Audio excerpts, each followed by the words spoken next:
Hey friends, welcome to my channel. Today I am sharing what it looks like to homeschool high school.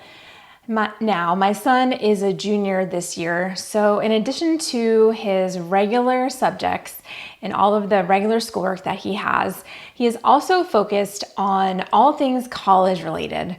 So that means looking into the colleges he'd like to go to and prepping for the ACT, as well as taking dual enrollment courses next year. So let me show you how we go about our day and what subjects my son does when, so that you can get an idea of what a typical day looks like for us. So he's starting the day with a pre-calculus test. It's right about 9 o'clock. And he's already gotten in a full workout at the gym and had a hearty, high-protein breakfast before this.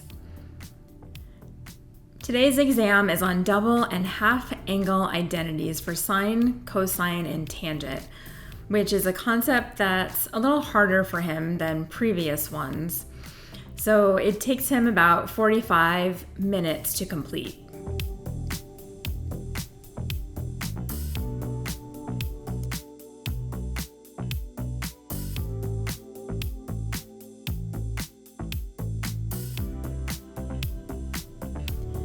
Next, he works on creative sentence exercises for the composition part of his literature course.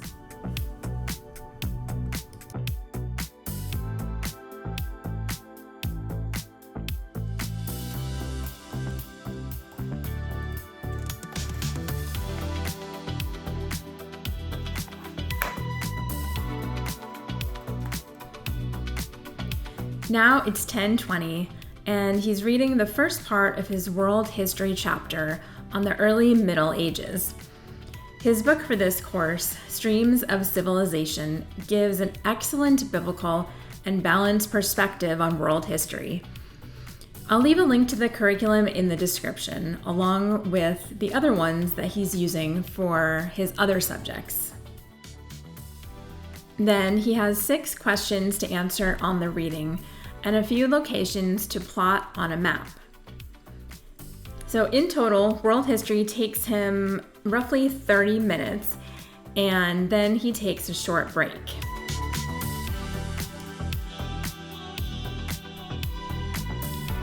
So it's 11 o'clock and he's ready to start physics. Today, he has practice problems to complete in the study guide in order to prepare for the upcoming test on Newton's laws.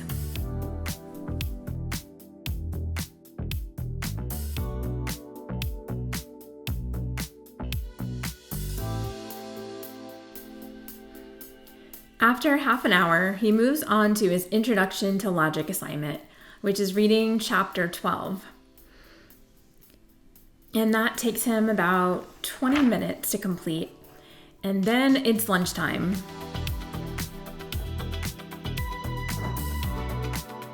What is the word enthymeme, or no, how do you pronounce this word? Enthymeme, I think it is. Enthymeme.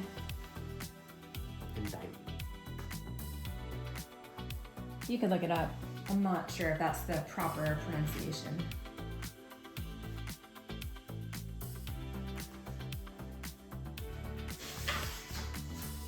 Enthymeme.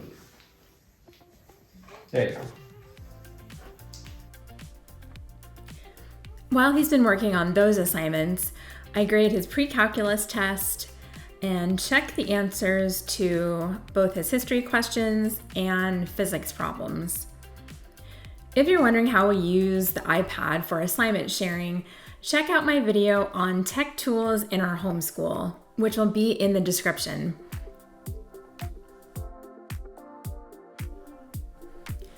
I keep track of all his grades in Google spreadsheets, with separate sheets for different weighted categories in each subject. So for example, for pre-calculus, I decided to assign 15% of the course grade to worksheets, 35% to quizzes, and 50% to tests. And I have a formula here. that automatically totals his scores in each category. I take right now at about a third of the way through the year, his total is 2,292. I take that number and divide by the total number of worksheets, which is 26, to get the average.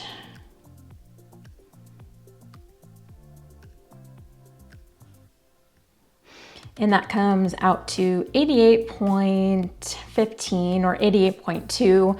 I usually round to the nearest tenth. And so I'll take 88.2 and divide that by, I multiply that by 15% to get the weighted average for this category. And that comes out to 1323. And then I'll do the same for his quizzes. So 1,121 divided by 12 quizzes so far. And that's a total of 93.4.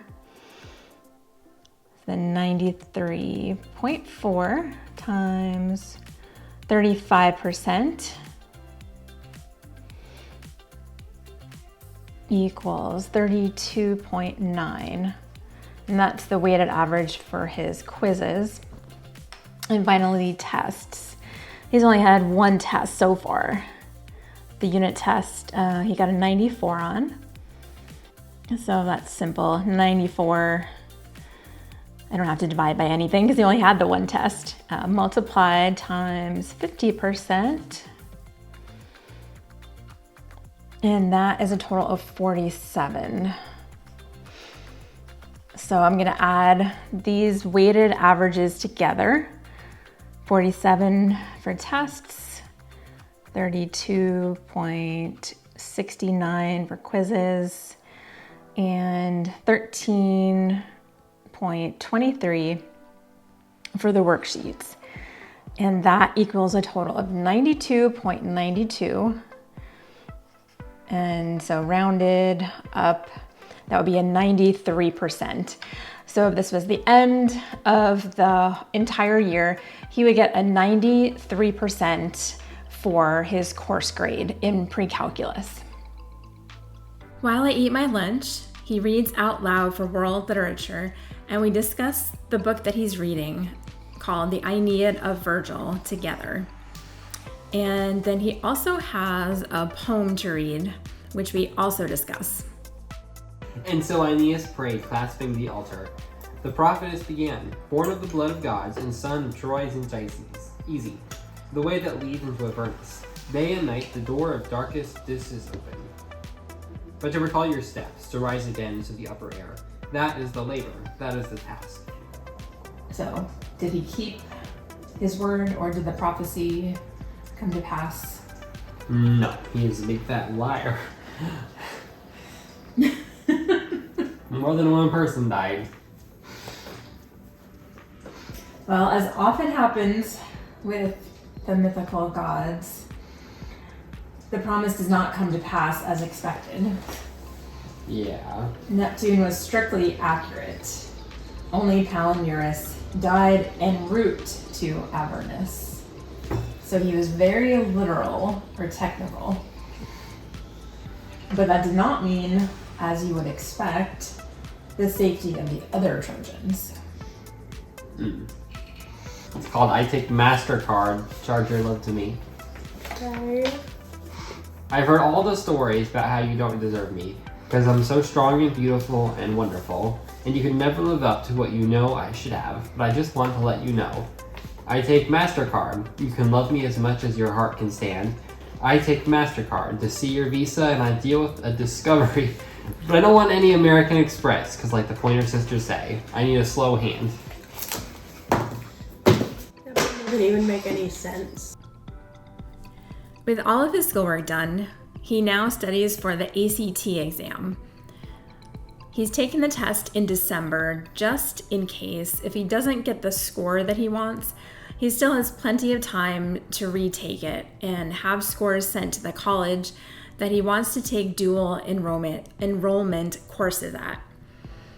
Now, this particular college requires an ACT score of 24 out of 36 in order for homeschoolers to be admitted into their dual enrollment program. And a piece of advice, if your child wants to take the exam on a computer instead of on paper, make sure that you register early enough because the testing sites with computers do fill up. We registered with plenty of time left for the deadline of the December test, but the closest computer testing site still available was an hour away. So with 5 subjects, a 10-minute break mid-morning, lunch, and studying for the ACT, that takes him until about 2:30. All right, guys, I hope that you enjoyed spending the day with us and seeing what it's like to homeschool a high schooler. Let me know in the comments if you have high schoolers, about how long does it take them to complete all of their schoolwork in a day. Also, don't forget to subscribe for more homeschooling tips and ideas. Thank you so much for watching, and I'll see you guys in the next one.